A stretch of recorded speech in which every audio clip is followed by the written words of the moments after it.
আজ ২১ মে ২০২৬। এই মুহূর্তে বিশ্ব রাজনীতি আর যুদ্ধক্ষেত্রের পরিস্থিতি ইতিহাসের অন্যতম বিপজ্জনক মোড় নিয়েছে। একদিকে পরাশক্তিগুলোর পরমাণু হুমকি, অন্যদিকে মধ্যপ্রাচ্য থেকে ইউরোপ টান টান উত্তেজনা। আজকের বুলেটিনে আমরা তুলে ধরব বিশ্বজুড়ে চলমান যুদ্ধের শীর্ষ ১০টি বড় খবর, যা বদলে দিতে পারে পৃথিবীর মানচিত্র। আপনি যদি আন্তর্জাতিক রাজনীতি এবং সামরিক খবরের সঠিক আপডেট সবার আগে পেতে চান, তবে এখনই আমাদের চ্যানেলটি সাবস্ক্রাইব করে রাখুন।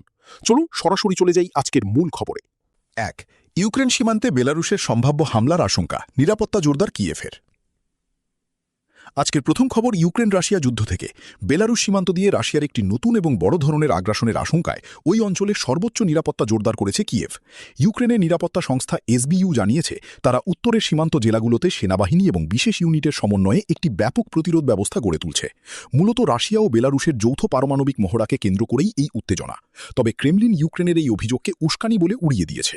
এদিকে প্রেসিডেন্ট জেলেন্সকি সাফ জানিয়েছেন, বেলারুশের মাটি ব্যবহার করে কোনো হামলা হলে ইউক্রেন তার কঠোর জবাব দিতে সম্পূর্ণ প্রস্তুত। ২. রাশিয়ার সামারা তেল শোধনাগারে ইউক্রেনের ড্রোন হামলা, নিহত ২। রাশিয়ার ভূখণ্ডের ভেতরে আবারও বড় ধরনের ড্রোন হামলা চালিয়েছে ইউক্রেন। আজ ভোরে রাশিয়ার দক্ষিণাঞ্চলীয় সামারা প্রদেশের সিজরান শহরের একটি গুরুত্বপূর্ণ তেল শোধনাগারে এই হামলা চালানো হয়। স্থানীয় গভর্নর ভ্যাচেস্লাভ ফেদরিশ্চেভ নিশ্চিত করেছেন যে রোসনেফট পরিচালিত এই শোধনাগারে ড্রোন হামলায় অন্তত ২ জন নিহত হয়েছেন। কিয়েভের পক্ষ থেকে এই হামলার বিষয়ে বলা হয়েছে, রুশ সামরিক বাহিনীকে জ্বালানি সরবরাহ বন্ধ করতেই এই স্ট্র্যাটেজিক অবকাঠামোকে লক্ষ্যবস্তু করা হয়েছে। ৩. ট্রাম্পের আল্টিমেটাম, ২ থেকে ৩ দিনের মধ্যে চুক্তি না হলে ইরানে আবারও হামলা। মধ্যপ্রাচ্য পরিস্থিতি নিয়ে বিশ্বজুড়ে চরম উদ্বেগ।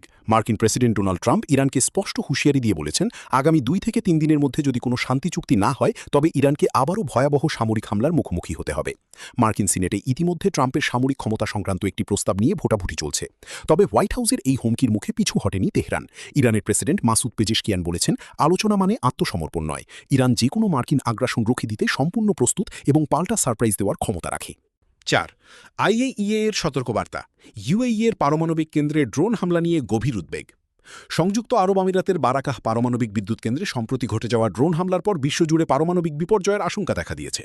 আজ জাতিসংঘের নিরাপত্তা পরিষদে দেওয়া এক ব্রিফিংয়ে আন্তর্জাতিক পরমাণু শক্তি সংস্থা বা আইএইএ এর প্রধান রাফায়েল গ্রসি এই পরিস্থিতিকে অত্যন্ত ঝুঁকিপূর্ণ বলে বর্ণনা করেছেন। ইরান ও আমেরিকার চলমান যুদ্ধের মধ্যে এই ধরনের সংবেদনশীল স্থাপনায় হামলা বিশ্ব নিরাপত্তার জন্য বড় হুমকি। গ্রসি অবিলম্বে পারমাণবিক কেন্দ্রগুলোকে এই সামরিক সংঘাতের বাইরে রাখার জন্য সব পক্ষের প্রতি আহ্বান জানিয়েছেন। ৫.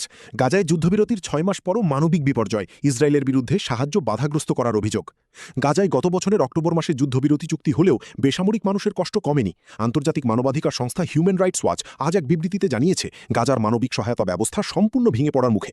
সংস্থাটির দাবি, ইসরায়েলি কর্তৃপক্ষ ইচ্ছাকৃতভাবে ত্রাণের রুটগুলো বন্ধ করে রাখছে। যুদ্ধবিরতির পরও ইসরায়েলি বাহিনীর বিক্ষিপ্ত হামলায় গত কয়েক মাসে অন্তত ৮৫৬ জন ফিলিস্তিনি নিহত হয়েছেন। বর্তমানে গাজার ৩৭টি হাসপাতালের একটিও পুরোপুরি সচল নেই, যা সেখানকার চিকিৎসা ব্যবস্থাকে ধ্বংসের দ্বারপ্রান্তে নিয়ে গেছে। ৬. গাজা অভিমুখী আন্তর্জাতিক ত্রাণবহর আটক, বেনগভিরের ভিডিও নিয়ে তোলপাড়। ভূমধ্যসাগরে আন্তর্জাতিক জলসীমায় গাজাগামী গ্লোবাল সুমুদ ফ্লোটিলা বা ত্রাণবাহী বহরের প্রায় ৪৬টি নৌকা ও জাহাজ আটক করেছে ইসরায়েলি বাহিনী। এই ঘটনায় শত শত আন্তর্জাতিক মানবাধিকার কর্মীকে আটক করা হয়েছে। চরম বিতর্ক তৈরি হয়েছে ইসরায়েলের কট্টরপন্থী জাতীয় নিরাপত্তা মন্ত্রী ইতামার বেনগভিরের একটি ভিডিও নিয়ে। ভিডিওতে দেখা যায়, আটক করা অ্যাক্টিভিস্টদের হাত বেঁধে মাটিতে হাঁটু গেড়ে বসিয়ে রাখা হয়েছে এবং বেনগভির সেখানে ইসরায়েলের পতাকা ওড়াচ্ছেন। এই ঘটনার তীব্র নিন্দা জানিয়েছে ফ্রান্স, বেলজিয়াম ও খোদ মার্কিন রাষ্ট্রদূত মাইক হাকাবি। ৭. লিবাননে ইসরায়েলি বিমান হামলায় নিহতের সংখ্যা ৩,০০০ ছাড়াল। লিবানন সীমান্তে ইসরায়েলি বিমান হামলা ও সামরিক অভিযান পরিস্থিতি আরও রক্তক্ষয়ী রূপ নিয়েছে। লিবাননের স্বাস্থ্য মন্ত্রণালয়ের সর্বশেষ তথ্য অনুযায়ী গত মার্চ মাসের শুরু থেকে এ পর্যন্ত ইসরায়েলি বোমাবর্ষণে লেবাননে নিহতের সংখ্যা ৩,০৪২ জন ছাড়িয়ে গেছে। দক্ষিণাঞ্চলীয় লেবানন এবং বৈরুতের উপকণ্ঠগুলোতে প্রতিদিন চলছে ভারী ক্ষেপণাস্ত্র হামলা। হিজবুল্লার পক্ষ থেকেও ইসরায়েলের উত্তরাঞ্চলীয় সামরিক ঘাঁটিগুলো লক্ষ্য করে রকেট ছোড়া হচ্ছে, যার ফলে বৈরুত তেল আবিব সীমান্তে পূর্ণাঙ্গ যুদ্ধের পরিস্থিতি তৈরি হয়েছে। ৮. পাকিস্তান আফগানিস্তান সীমান্তে তুমুল সংঘাত, ডুরান্ড লাইনে যুদ্ধ পরিস্থিতি। দক্ষিণ এশিয়ায় পাকিস্তান ও আফগানিস্তানের অন্তর্বর্তীকালীন তালেবান সরকারের মধ্যে সীমান্ত সংঘাত তীব্র আকার ধারণ করেছে। ডুরান্ড লাইনের বেশ কয়েকটি পয়েন্টে দুই দেশের সেনাবাহিনীর মধ্যে ভারী কামান এবং বিমান হামলা ও স্থলযুদ্ধ চলছে। জাতিসংঘের মানবিক সহায়তা সংস্থা ওসিএইচএ জানিয়েছে, এই সীমান্ত যুদ্ধের কারণে হাজার হাজার বেসামরিক মানুষ তাদের ঘরবাড়ি ছেড়ে পালিয়ে যেতে বাধ্য হয়েছেন।